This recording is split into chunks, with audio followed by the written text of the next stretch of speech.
This lecture was conceived by the Conference Consortium as a living memorial to two pioneers in the drug field, taken from us tragically young. Alison Chesney and Killoran were radical and passionate supporters of the rights of drug users and worked to develop services that were sensitive to the needs of particularly marginalized groups.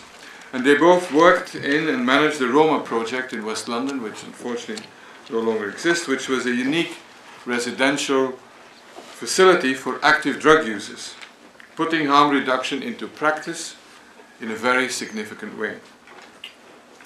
This lecture, which is supported by their respective families, friends and former colleagues, is a fitting tribute and also a reminder of their contributions to the drugs field in the UK and beyond. The way I wanted to conduct inspections was not as an inquisition, but as a free consultancy, and I needed experts to tell me what needed to be done. And then came one of those very, very fortunate things, not just for me, but for the prison service, because onto the scene I was introduced to Eddie Killoran. And from the moment I met him, I knew we had exactly the person we needed. Eddie had someone who had himself used drugs. He'd been through the scene. Eddie had been an absolutely fearless worker in the field. Eddie was absolutely meticulous in what he did. And in all this, he was very fortunate in being backed up by Allison. I knew perfectly well that between them, they represented something very special. And what was more, Eddie, having come in from outside, was able to bond with my inspectors because he at once saw the importance of helping. And I can best give evidence of that, with Eddie coming in to see me one day, and he said, there's one prison where they're doing things absolutely right. And why don't we do a good practice inspection to then publicise what they're doing as being good, and then hopefully others will follow. Well, that was typical of Eddie. He wasn't negative at all. He was positive. Harm reduction is a rather simple idea. People like using psychoactive substances. They like using coffee, tea, nicotine, alcohol, cannabis, and a wide range of other drugs. People use drugs to be convivial, to have fun, for pleasure, for self-understanding, for mystical experiences, for working and playing harder, and for self-medicating and for coping. Using drugs can be harmful, though it's usually not. And if people like using drugs, the public policy question really is quite a simple one. What can be done to help them avoid harm to themselves or to others? So central to that idea is an acknowledgement that the human brain appreciates the effects of psychoactive drugs. Therefore, societies somehow have to learn to live with drugs. It doesn't mean an acceptance of the collateral damage, and harm reduction is there. It aims to reduce risks, to mitigate the impact on the individual and the wider society.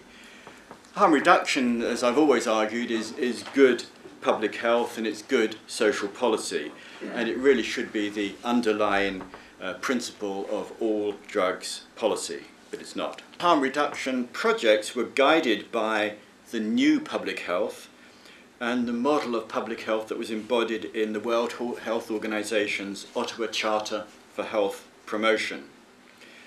This made it clear that health promotion requires healthy public policy, the creation of supportive environments, strengthening of community actions, developing personal skills, and reorienting health services. In fact, the way harm reduction developed, I think public health could now learn a lot from harm reduction, because a lot of those good ideas in public health have sort of gone a little bit by the wayside in many countries. As applied to reducing drug-related harms, the new public health included, amongst other things, engaging populations and communities and creating the conditions for change. Overall, what was evident was a new ethos, one where drug workers and drug users were working together to tackle health problems. Drug user organisations were and continue to be an important part of those developments. Let me turn now to the science.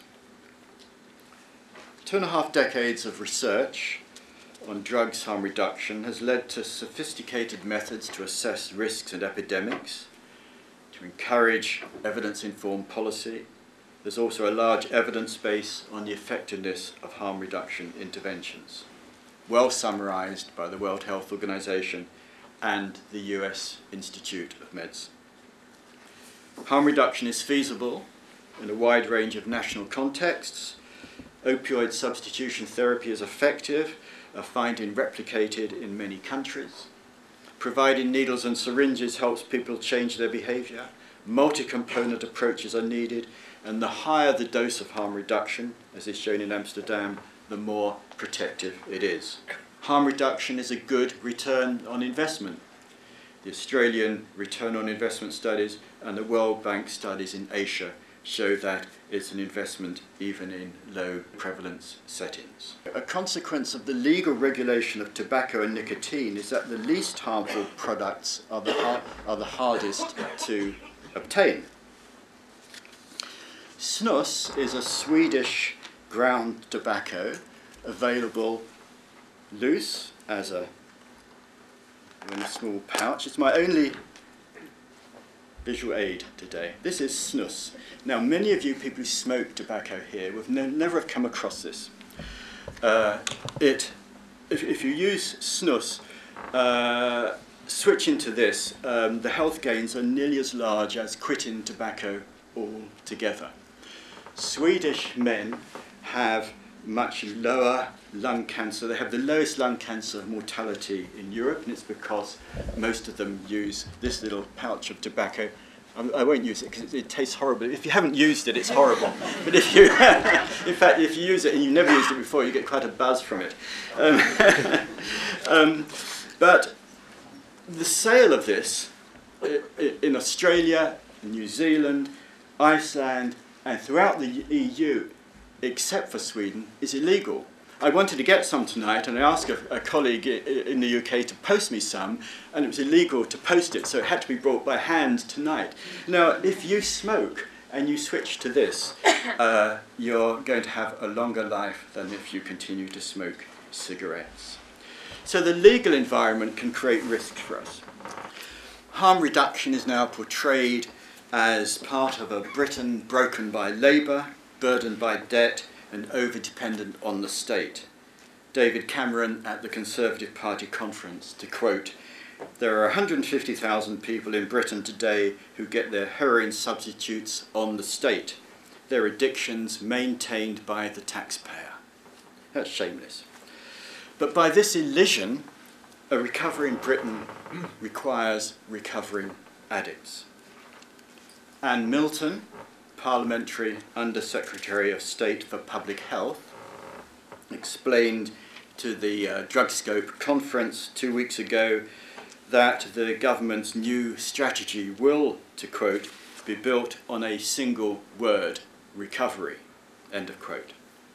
And she explained that the creation of a public health service will help people to get off drugs and deal with the wider issues behind their addiction. Now, I'm all for a public health service, but the minister really needs to be told that you can't base a drug strategy on recovery alone. Options for recovery are, of course, necessary and essential for those who want it and are able to achieve it with or without medication. But to base a whole drug strategy on recovery is clearly a nonsense. Just for a moment, exchange alcohol for drugs in that statement she made. The alcohol strategy will be based on recovery. It clearly only hits a little bit of what we need to be tackling.